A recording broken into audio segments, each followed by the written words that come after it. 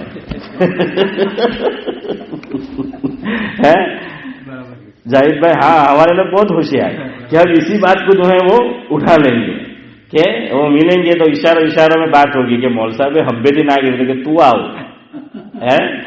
تو بہرحال تو میں بھی ایسا کرتا ہوں، عید کے دن ملنے آتے تو مل لیتے ہیں ہم، ابتدا نہیں کرتے. ہاں کوئی دور سے آیا ہو اور عید کا دن ہو تو بائی چانس وہ ویسے بھی جو ہے ایک بڑی مدت کے بعد ملا ہے تو پھر وہ جو ہے وہ کر لیتے ہیں. تو خیر یہ یاد رکھو کہ معانقہ یہ جو بتا دیا آپ کو کب کرنا ہے. دوسری بات یاد رکھو یہ معانقہ کے اندر غلط فہمی ہے تو ویسا ہی مصافحہ میں ہے.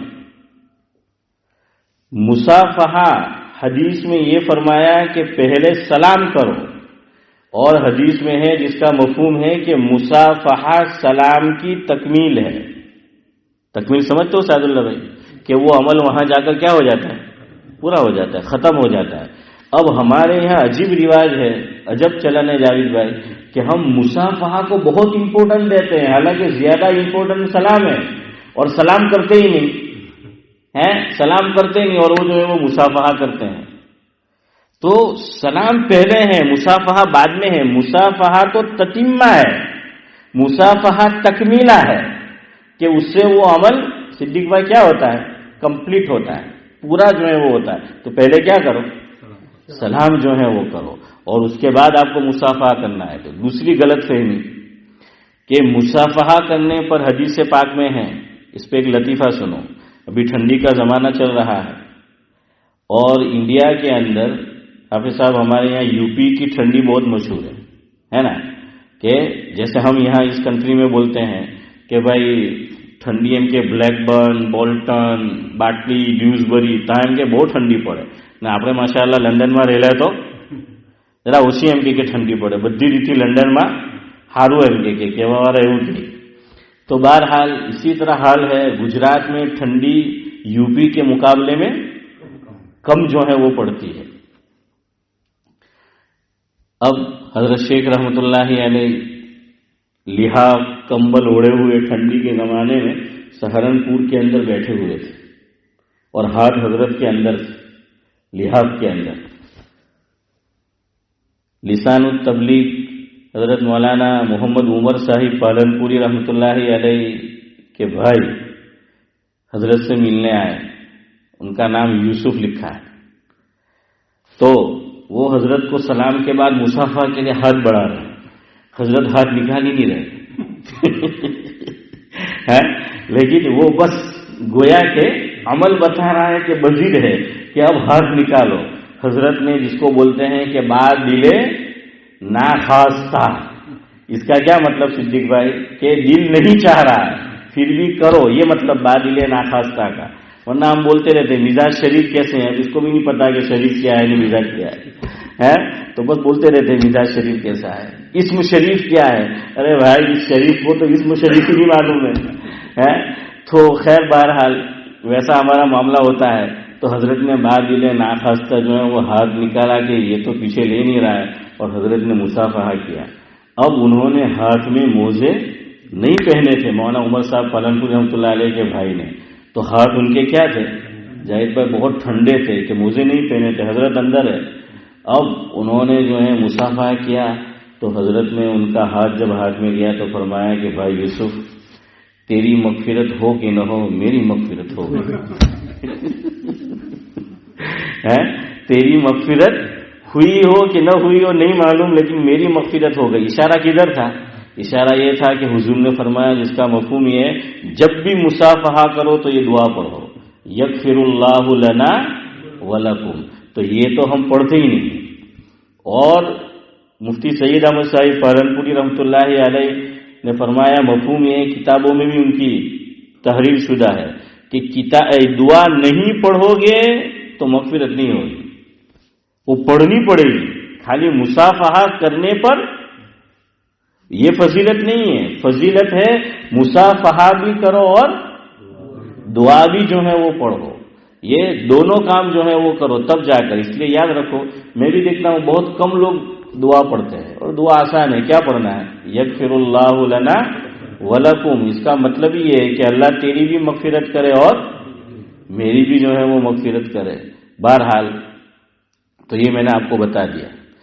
آخری بات سن لیں پھر ختم کرتے ہیں. معانقہ کا بتا رہا ہوں. پہلے کیا ہوتا تھا ہمارے یہاں، اب بھی کچھ لوگ کرتے ہیں حافظ صاحب، کہ پہلے جب بھی گلے ملتے تھے 3 بار جو ہے وہ ملتے تھے. ہاں، لیکن مجھے یاد ہے حضرت مفتی سید احمد صاحب پالنپوری رحمۃ اللہ علیہ نے یہاں بیان کیا تھا اور حضرت نے منع کیا تھا کہ بھائی ایک ہی مرتبہ کافی ہے، 3 مرتبہ نہیں ہے. تو میرے خیال سے تب سے ہم ایک مرتبہ کرتے ہیں، لیکن اتنی شدت بھی اس مسئلے میں نہیں ہے. سمجھ آیا؟ کوئی حرج نہیں. یہ ایسا مسئلہ ہے شریعت نے میری اور آپ کی ثواب دید پر چھوڑ دیا ہے. چاہے 1 مرتبہ کرو، چاہے 2 مرتبہ دونوں طرف کرو، چاہے 3 مرتبہ جو ہے وہ کرو. اس میں اتنی شدت نہیں ہے کہ بھائی ایک ہی مرتبہ جو ہے وہ کرنا ہے. سمجھ آیا؟ ہاں، یہ مسئلہ فقہا نے لکھا ہے، اس میں اتنی شدت نہیں ہے. تو آپ چاہے 2 مرتبہ کرو، چاہے 3 مرتبہ، لیکن اتنا یاد رکھو 1 مرتبہ کریں گے تو کہاں کرنا ہے یہ یاد رکھنا ہے. 3 مرتبہ کریں گے تو وہ عمل ہو جائے گا. 1 مرتبہ ہوگا یا 2 مرتبہ ہوگا وہ، لیکن ایک میں مشکل ہے کہ جیسا کرنا چاہیے ویسا کیا ہی نہیں. تو یاد رکھو کہ معانقہ جو ہم کرتے ہیں، بیٹھتے جو ہیں، یہ اصل میں بتانا ہوتا ہے کہ آپ کے لیے ہمارے دل میں کیا ہے، بہت محبت ہے، اکرام ہے، احترام ہے. تو دل کدھر ہے؟ لیفٹ ہینڈ سائڈ ہے نا. ہاں، دل کیا ہے؟ لیفٹ ہینڈ سائڈ ہے. اور یاد نہیں رہے تو جیب دیکھ لینے کا ہاں، کہ جیب جو ہے جس طرف ہے تو وہاں پر. تو ہمارے حضرت مولانا قاسم نانوتوی رحمۃ اللہ علیہ فرماتے تھے کہ بھائی جیب ادھر مت رکھو، دل بھی ادھر ہے. اور دل میں پیسے کی محبت، جیب ادھر ہوگا تو دل میں بھی اسی کی محبت آئے گی. اب کیا کرے، درزی بناتے ہی ایسے ہیں. اور اگر آپ ادھر جو ہے وہ کر دے تو پھر لوگ بڑی تعجب کی نگاہ سے آپ کو دیکھیں گے. یہ بھی مسئلہ ہے. ورنہ کوئی بات نہیں، لگاؤ. چونکہ پہلے ایسے شرٹ بھی ملتے تھے کہ یہاں اوپر بھی وہ پولیس کی طرح پھومڑا ہوں گے وہ ہوتے تھے، اور جیب دونوں طرح ہوتے تھے. اور وہ بیل بوٹم ہوتی تھی. تو صدیق بھائی نے جونا پھوٹا موا ہے. تو بہرحال وہ جو ہے وہ ہوتی تھی. تو خیر بہرحال ادھر بھی جو ہے وہ رکھ سکتے. تو یاد رکھو محبت کہاں ہوتی ہے؟ نگاہ میں ہوتی ہے، دماغ میں ہوتی ہے کہ دل میں ہوتی ہے؟ دل میں ہوتی ہے. کہ وہ کہتی ہے نا کہ اسی وجہ سے وہ نگاہ میں کیا چڑھے گا جو دل سے اتر گیا. تو جو دل سے اتر جاتا ہے پھر نگاہ بھی اس کو پسند نہیں کرتی ہے. نگاہ اسی کو پسند کرتی ہے جس کو کیا پسند کرتا ہے؟ دل جو ہے وہ پسند کرتا ہے. تو محبت کا مرکز کیا ہے؟ دل ہے. اسی لیے شاعر نے کہا ہے، سعد اللہ صاحب آپ کی نظر ہے کہ دل مرکز محبت ہے، محبت ہی کرے گا. دل مرکز محبت ہے، محبت ہی کرے گا. تو اسے لاکھ سمجھا یہ نہیں سمجھے گا. ہاں، تو ویسی جو ہے وہ بات ہے. لیکن آج کل تو ہمارا معاملہ الٹ ہے. جاوید بھائی اللہ حفاظت کرے، ورنہ وہ شاعر نے کہا ہے نا ویسا حال ہے ہمارا کہ فرصت زندگانی کم ہے محبتوں کے لیے. شاعر کہتا ہے فرصت زندگانی کم ہے محبتوں کے لیے، لوگ وقت کہاں سے لاتے ہیں نفرتوں کے لیے. تو ویسا جو ہے وہ معاملہ ہے. اور کہنے والے نے کہا کہ گھر بنائے تو بنائے کہاں، گھر بنائے تو آشیانہ بنائے تو بنائے کہاں، زمین مہنگی ہو گئی اور دل میں کوئی جگہ نہیں دیتا. ویسی جو ہے وہ بات ہے. خیر بہرحال تو دل کدھر ہے؟ الٹی طرف ہے. تو ایک ہی مرتبہ اگر معانقہ کرنا ہے، بیٹھنا ہے، تو کس طرف؟ دونوں کا دل اس طرف ہونا چاہیے کہ وہ سامنے والے کا بھی اور اس کا بھی. سمجھ آیا؟ دونوں کا دل اس طرف ہونا چاہیے. تو اس طرف مت کرنا 1 مرتبہ کرو، اور 3 مرتبہ بھی کرے تو ترچھی نگاہ سے مت دیکھنا. ہاں، اس کو سمجھ آیا کہ نہیں؟ یہ کوئی ایسا مسئلہ شدت والا ہے نہیں. سبحان اللہ و بحمدہ، سبحانک اللہم و بحمدک، نشہد ان لا الہ الا انت.